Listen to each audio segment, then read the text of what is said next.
Assalamualaikum warahmatullahi wabarakatuh. Selamat datang di channel Kabar CPNS P3K Kesehatan.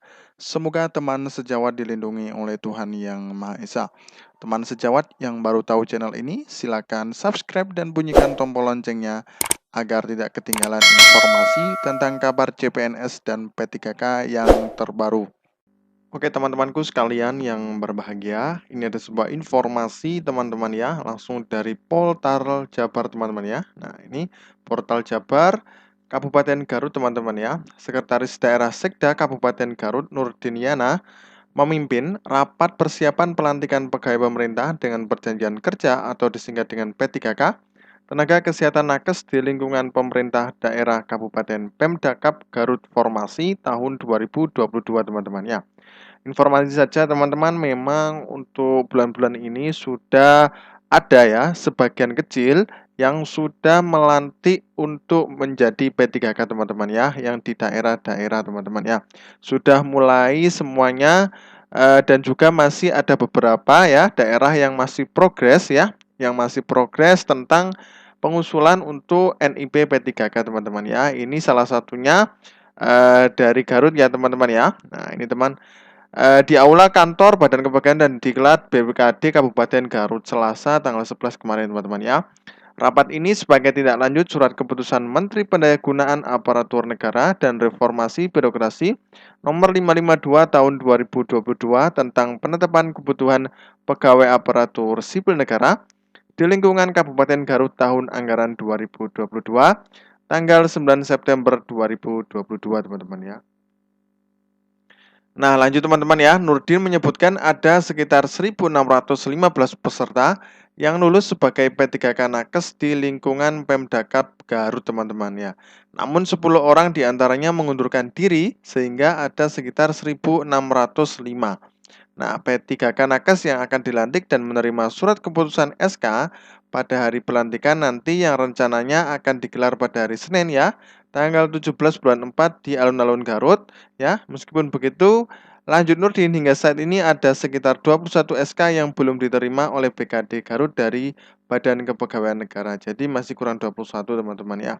Nah, ini 1.615 ini jumlah yang lulus P3K, tapi ada 10 ya peserta yang mengundurkan diri teman-teman ya. Nah, itu sanksinya apa? Nanti kita bisa lihatkan teman-teman ya. Nah, kemudian Nurdin mengatakan nantinya pemberian gaji P3K ini akan dimulai per tanggal 1 Mei 2023 dan untuk tunjangan bulan Mei akan dibayarkan di bulan Juni teman-teman ya. Nah, guna menyukseskan pelantikan P3K Nakes ini, Nurdin juga memerintahkan Dinas Komunikasi dan Informatika Diskominfo Kabupaten Garut untuk menginformasikan terkait pelantikan ini dan menyiarkan secara langsung prosesi penyerahan SK P3K ini di alun-alun melalui live streaming teman-teman ya. Jadi ini bisa dilakukan live streaming ya. Nah, ini di Garut teman-teman ya, tanggal 17 nanti teman-teman. Nah, oke, kita lihatkan ini teman-teman ya, untuk sanksi bagaimana kalau semuanya mengundurkan diri teman-teman ya. Oke, kita lihatkan dulu teman-teman ya. Oke teman-teman ya, ini langsung dari Menpan RB teman-teman ya. Nah, ini beritanya. Nah, ini memang tahun 2021 kemarin teman-teman ya. Nah, ini untuk perekrutan P3K. Nah, ini kita mengacu pada langsung dari laman Menpan RB saja teman-teman ya. Nah, Menteri Pendayagunaan Aparatur Negara dan Reformasi Birokrasi PNRB Cahyo Kumolo menanggapi perihal sejumlah calon pegawai negeri sipil dan pegawai pemerintah dengan perjanjian kerja atau P3K yang mengundurkan diri setelah dinyatakan lulus seleksi tahun 2021 teman-teman ya. Nah, Menteri Cahyo mengatakan bahwa hal ini merugikan negara, baik dari sisi anggaran yang sudah dikeluarkan selama proses rekrutmen pada para pegawai pemerintah tersebut, maupun dari formasi CPNS dan P3K yang seharusnya terisi menjadi kosong. Dengan sedemikian itu juga menutup kesempatan peserta lain yang mungkin memenuhi syarat teman-teman. Nah, ia meminta kementerian dan lembaga terkait khususnya Badan Kepegawaian Negara agar formasi yang ditinggalkan tersebut bisa diisi kembali apabila proses penetapan nomor induk pegawai NIP belum dilakukan ya, supaya kondisi ini tidak terjadi kembali, teman-teman ya. Nah, Menteri Jajjo mengatakan akan memperkuat sistem pengadaan CPNS dan P3K secara keseluruhan, baik pada tahap pengumuman seleksi kompetensi dasar atau SKD dan bidang menggunakan komputer assisted test ya, penetapan hasil akhir, penetapan NIP sampai dengan pengangkatan ASN, teman-teman ya. Nah, kami dalam tim Paselnas bersama BKN dan instansi terkait lainnya akan memperketat proses seleksi hingga CPNS dan P3K tersebut diterima. Nah, seandainya ada di antara mereka yang mengundurkan diri seperti yang terjadi ya. Nah, ini ada kasus teman-teman ya, pada tahun 2021 juga banyak yang mengundurkan diri, teman-teman ya. Akan diberi sanksi yang tegas dan berat agar tidak merugikan negara dan memiliki efek jera di kemudian hari, teman-teman. Ya, nah ini. Dalam pengadaan CPNS, pemerintah telah menghitung secara seksama berapa jumlah SDM yang dibutuhkan beserta dengan biaya yang dibutuhkan dalam penyelenggaraan seleksinya. Dengan biaya itu, pemerintah seharusnya mendapatkan ASN yang dibutuhkan dengan kompetensi sesuai dengan jabatannya. Namun, karena ada yang mengundurkan diri, formasinya jadi kosong. Biaya yang dikeluarkan besar tapi tidak mendapatkan SDM-nya. Nah, itu gambarannya, teman-teman ya.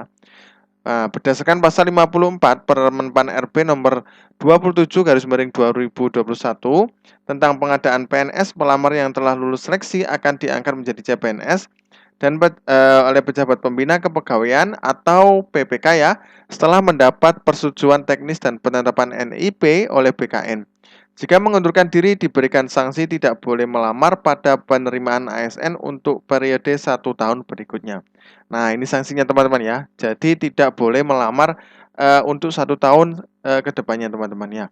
Nah, hal ini juga berlaku untuk P3K yang mengundurkan diri di mana tercantum pada pasal 35 Menpan RB ya, nomor 29 garis miring 2021 tentang pengadaan P3K untuk jabatan fungsional dan pasal 41 Permenpan RB nomor 28 garis miring 2021 tentang pengadaan P3K untuk jabatan fungsional guru pada instansi daerah tahun 2021, teman-teman ya.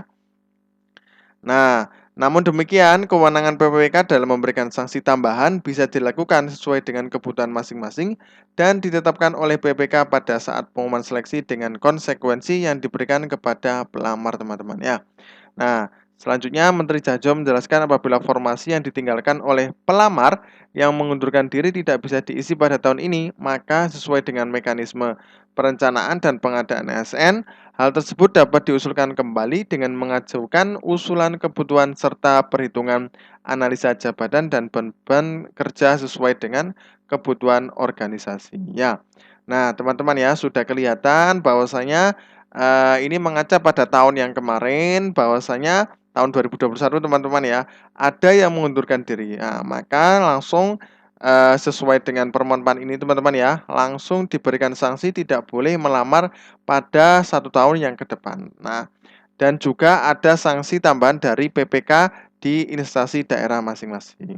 Makanya teman-teman ya, jangan coba-coba untuk mengundurkan diri karena memang ada sanksi, karena alasannya ya dari Menpan RB ini bahwasanya banyak pengeluaran besar yang digunakan pada perekrutan P3K maupun CPNS 2021 kemarin, teman-teman ya. Ini jadi mengaca pada tahun kemarin, teman-teman ya.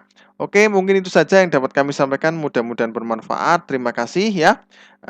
Semoga bermanfaat bagi teman-teman kita yang belum tahu, teman-teman ya. Oke, wassalamualaikum warahmatullahi wabarakatuh.